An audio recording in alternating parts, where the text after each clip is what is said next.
Start on the breaking news, if that's okay. The departures. Let's start with Gemma Bonner, record appearance holder for Liverpool, club legend, leaving the club after the weekend's game. I mean, your thoughts on Gemma, her departure, and what she's done for this football club?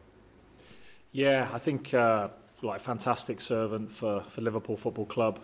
Something to be really proud of, particularly the amount of appearances and the two spells she had at the club. I think that she would have seen probably some difference and some change in those periods in between. And obviously I was fortunate enough to be able to coach her at Manchester City also. So yeah, for us, just been a real ambassador for the football club on and off the pitch.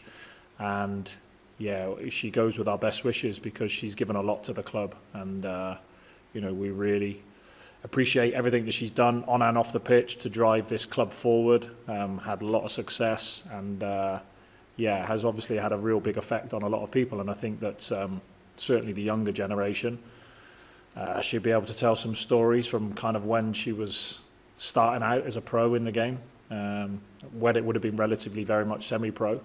And the differences in the journey that she's been on has been fascinating to see because it's spanned a long period of time and a lot of appearances. So yeah, really proud of her achievements. And like I say, she's been a real stalwart of the club for a long time. Yeah, I mean, captaining the side to title wins in 2013 and 2014 and coming back for a second stint as well when things weren't quite the same. I mean, what does that tell us about her and her desire to do well for Liverpool Football Club? Yeah, just that she has a real affinity with the club. I think that, she's spent a long period of time here over 2 periods. She's really taken to the place, to the people, and I've always said that Liverpool is a special place because of the people, and Gemma's certainly been part of that because she's driven so many things on and off the pitch to try and make this football club better. I think she goes with our well wishes. She really does. We'll always have a place for her here, and certainly a place in our hearts for her here as well because she's done so much for this football club. And a fitting end for her as well, really. Being able to bow out at Anfield is quite special as well.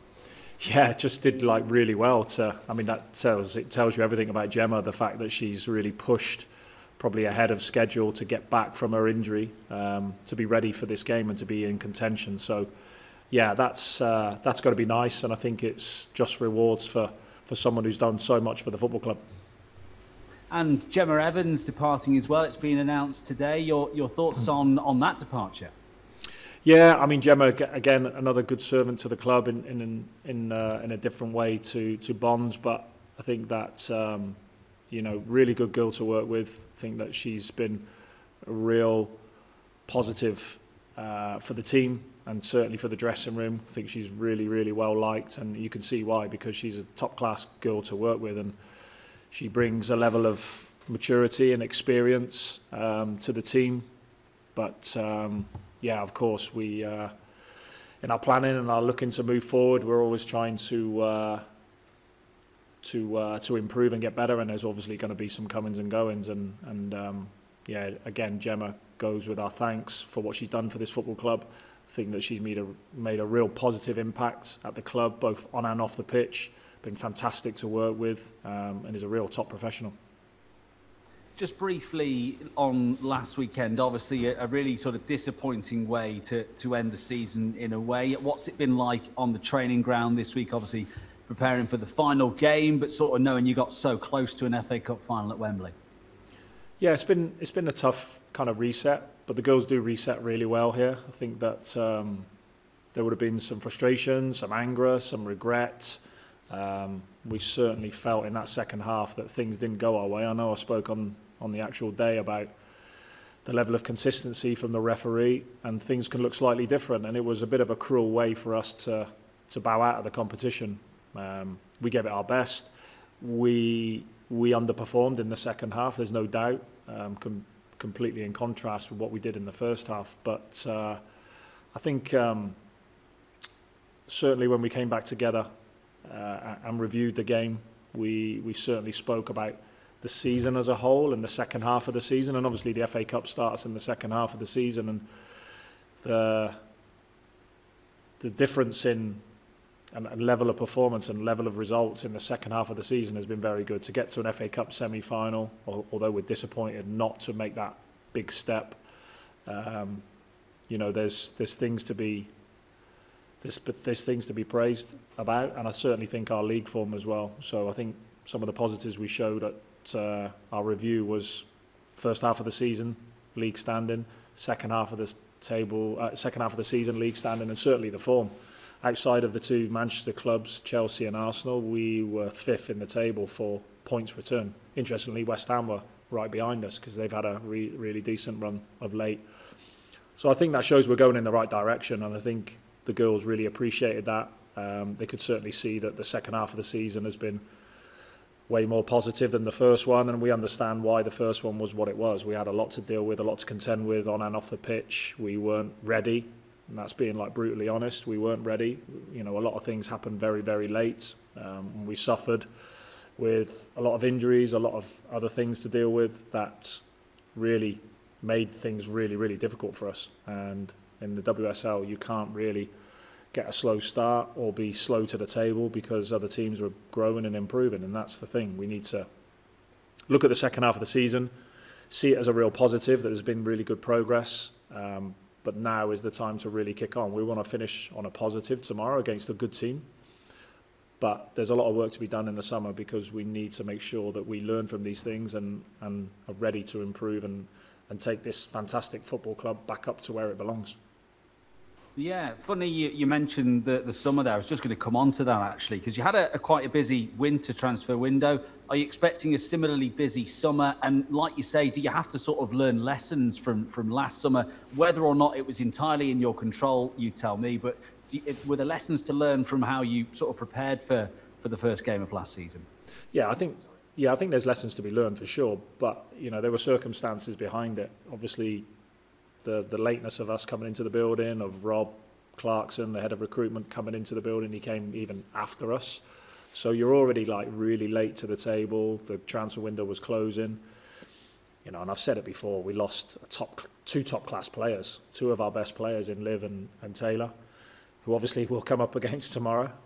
But yeah, you just can't do that and expect to be where we want to be.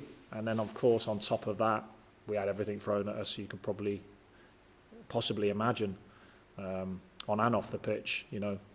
Back-to-back ACLs in 2 games to key players is never going to help you when you already feel your squad's a little bit light. So, yeah, definitely lessons to be learned. We did what we needed to do in January, and we got the job done in the second half of the season. And again, going back to that form table, that's something to be not to be balked at, but also we know that we want to improve and get better. I think that's something we should be striving to do, and hopefully we're in a better shape going into this transfer window than we were going into the last one. And just a final one from me on the game this weekend. How do you treat a game like this one against a very good side like Arsenal, but you're going into the last day of the season, not a lot riding on it? Do you go into it sort of maybe experimenting with a thing or two? Do you want to sort of end on that high? How do you approach this game? You approach it in a way that it's a really good opportunity against a good team who are going to be fighting for that second spot. So, there's really something on it for them. It's just a really good marker for us to gauge where we are.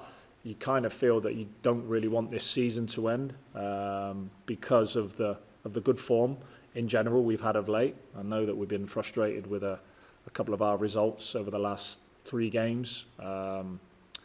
But there's been elements to the performance in there that has suggested we are moving things in the right direction. So as much as we don't want the season to finish, we know that we have this one more game to take care of at Anfield. It's a good opportunity to give thanks to our amazing supporters who've been with us every step of the journey. And of course, we give thanks to those players that we started the conversation about, the likes of Gemma Evans and especially Gemma Bonner. Thank you, Gareth. That's all from me. Thanks, Phil. Thanks, Phil. I'll come into the room with Steve Hunter from LiverpoolFC.com. Steve? Gaz, I know you've already said about Gemma Bonner potentially could make a farewell appearance tomorrow. Any other updates? How's Ceri Holland who went off? Ceri Holland is better. We think she'll be available, but only from the sidelines. So that gives opportunity. I think hopefully we should start to see a bit more of Anna Jøsendal tomorrow. Again, obviously came in the January and has had to be patient because she's had, as well as her injuries, some other injuries that have obviously been picked up on the back of that. So it's just a case of building her back up. And it's a good opportunity to potentially see her tomorrow, but also to be excited about having a good pre-season under her belt and getting ready for next season. Lily Woodham, unfortunately, has picked up a toe break, which is going to keep her out for tomorrow. There's an outside chance she may be able to get back for the international window with Wales. Sam Kerr is training fully, is just come up short for tomorrow. But yeah, I think it's one of those tomorrow. We want to go out. We want to be like really competitive. We want to play our way, show what we can do. And of course, I think there's some players in there who are training well, who are really pushing to make contributions to the game tomorrow. Yesterday we had a lovely moment in the your Melwood team meeting, and we had the players' awards given out to the teammates. And let's start with Fiske, the club person of the year award. I mean, you've got to know Fiske really well. You made the decision to go and make a captain, and she's not let you down whatsoever.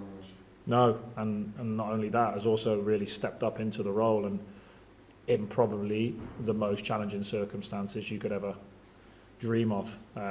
So I always believe that really makes you stronger, having to come through that. I think that wearing the captain's armband is heavy enough, and certainly those things that we all experienced would have been challenged for each of us as individuals, and particularly for Fiske, because effectively you're the face of the group of players, you're the face of the club, as well as myself. So yeah, I think I'm really proud of the way she behaved. I'm really proud of the way she's played this season. I think she's been fantastic. She's in the England squad again. She's knocking on the door of really competing with the very best. And probably in the pre-season, if I'd have had that conversation with her in terms of setting targets, she probably would have thought she was nowhere near either the captaincy or even England honours. So I think it just goes to show that she's really level-headed. She's really a real good teammate. I think she's a real good spokesperson for the group. And yeah, I'm really proud of all of the players of what they've experienced this season. I'm really proud of the way we behaved in those moments, and Grace was at the heart of it, and I think she's had a season to be really proud of. And for the young player of the year, the players chose young Kirsty McLean. She's coming in leaps and bounds working under you this season. Obviously, she came in. Do you think she's benefited from playing alongside the likes of Fuka and Denise with their experience to help guide her along? Yeah, for sure. I think those players have definitely helped. I think the additional Scottish players have also helped her, because all of our players who join us, making the transition is always tough. And if there's some threads of evidence in the dressing room that are connectors, then that always helps. I think when you join a new club, you're crying out for someone that you know there, whether it's from an international or from when you played with them previously. So that's been really helpful for Kirsty, and she's a young player. She's got a lot more to come, a lot more to give, but I think she's performed recently really well. I thought she was very good against Brighton at the weekend in a big game on a big stage. I thought that her level of performance defied her years and maturity. And for the player of the year, the players went for Ceri Holland. I mean, she runs all day, all night for this team, doesn't she? Yeah, gives so much energy and has been a real focal point for us, particularly in this second half of the season. Of course, we brought players into the team. We made reinforcements, but I think it was Ceri in those moments that really stood up and became that focal point for the team for us. So, yeah, I feel that we've tried to get the best from her this season. She's either done that from the wide areas or played a little bit more inside. And again, you have to give great credit to her for the way she's accepted that challenge and took it on and produced. And finally for me, guys, it's nice that you end the season at Anfield, always a special occasion. Yeah, it is. Yeah, you have to treasure these moments because they don't come along all of the time, and I think it's a fantastic stadium. Of course, it's great to have our supporters there. We we always seem to want to put on the toughest challenge in that stadium. But yeah, for us, it's just great to be there, to be able to thank the players who obviously be leaving, and also to thank our supporters who've been fantastic this season. Thanks so much as always, guys. All the best tomorrow. Cheers, Steve. Thank you. Steve, I think we've covered all the territory there, so we'll call it a day for today and also for this season. So thanks everyone for joining our press conferences in 25-26. Hopefully we're back with you after the summer, and that's it for today. So enjoy your football wherever you're seeing it this weekend. Thank you. Cheers, Phil. Brilliant stuff. Thank you. All the best for the weekend.